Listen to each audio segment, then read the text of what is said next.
helpful tips on deciding where you should stay on Holbox Island, as well as a full room tour of where I stayed at Holbox Dream, as well as, you know me, an honest review of how that was coming up. Where you decide to stay when you travel somewhere has such a huge impact on your impression and experience of a place. And if you're new here, whoop, whoop, I'm Christine with Where in the World is Seattle, and I make travel videos every week to help you get up, get out, and go travel. So if you like to travel, consider subscribing. I try really hard on my channel to make the video I wish I got to see. And I booked my trip to Holbox Island 24 hours before arriving there. And now that I know some helpful things, I want to share all of them in next week's video. And actually, to be honest, a really great way to start this is here in understanding how this island is laid out. So the first thing to know is Holbox Island is located north of Cancun, and I have a full video on how to get there. So if you need help on that, link in the description below. But after you get into Cancun Airport and you take the 2.5-ish hour drive up to Tequila, you're jumping on the ferry to get over to Holbox Island. And it looks like it's really large, but it's actually super tiny. Small island, the part where the people can live, and the big island, okay, where normally it's protected. You know, it's a protected area. And there's no inhabitants on the other side of the island. Yes. Looks more or less similar like this. It's mangrove, it's like coconut trees, palms. And so what he refers to as small island is this portion of the island. That is where everybody is at. And you know, you can see it right here in terms of the part that is actually inhabited is very small, and the road stops here. And the hotel that I stayed at was right over here in this area. And if I could be totally honest and do it over again, I thought the area of the beach that I was at over here was pretty good, but I really wanted that like hammock, being able to swim out to a sandbar vibe. I'm so curious, when you're going to Holbox, tell me in the comments below, and also tell me where you're considering staying and if you have any recommendations. All the places that were most highly recommended to me, I've dropped in the description below so you can check out some of those options. And if you're getting some value out of this, make sure you cheers that like button and consider subscribing. Ooh, here's a few other helpful tips that people have been asking me in the DMs on Instagram. The first one is, Christine, how long should I spend on this island?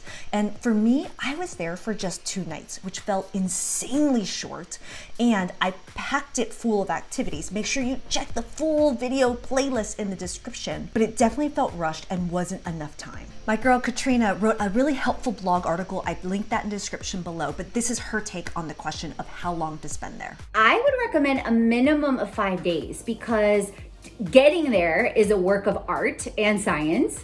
And then at least you have 3 days in between, and then your 5th day ends up being your travel day. And that's because the island is so beautiful, it's so picturesque. You feel like you're in a National Geographic. And she is right in terms of it being very picturesque, which means you are spending a lot of time outdoors, and so it actually is really important to be there during good weather. The second thing people ask me is like, what are the peak months? What are the best months to be there? And so I talk about this in my helpful tips video, but December to March is kind of like the cooler months. I was there during the hottest month, which is May, and it was hot. Okay, let's talk about where I stayed, which was at Holbox Dream. And again, I planned this trip very last minute. So I was booking this hotel literally right before I arrived. And I was there in May 2021. And the rate I paid with taxes and fees was $150 per night. And I was there for 2 nights.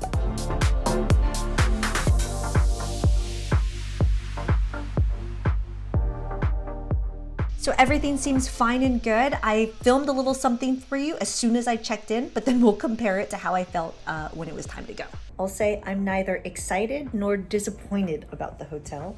I'm decently comfortable. There's only like 6 mosquitoes in the room, and there's air conditioning. That's exciting. My fan doesn't work. The bed's pretty uncomfortable, but the service, the staff is super nice. I would say for $150 a night, I think I'm paying to be on the beach, which is a fair trade-off. Would I say it's worth it? I don't know, whatever. It's whatever. I'm neither happy nor unhappy. How's that?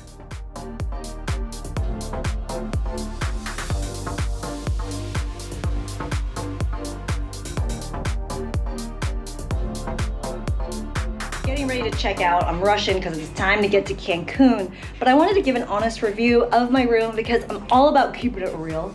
I would say it was amazing because it was right on the beach. That was really nice to be able to open this door and look out at the beach. See it right there?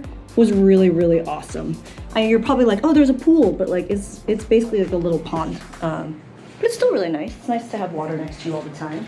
I will say, I discovered after the fact that this room does have a refrigerator. So when I asked the front desk, and again, I love the staff here, they're amazing. When I asked the front desk to please put my wine in the fridge, which he did, I'm realizing could have done it myself.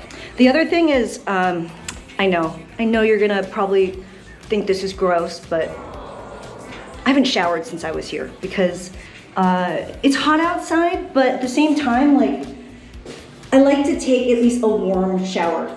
And I do like cold showers, but I like to take cold showers when I want to take cold showers and not because I'm being forced to take cold showers. So, you know, a lot of rinsing and wiping reminded me of camping in Ethiopia all over again.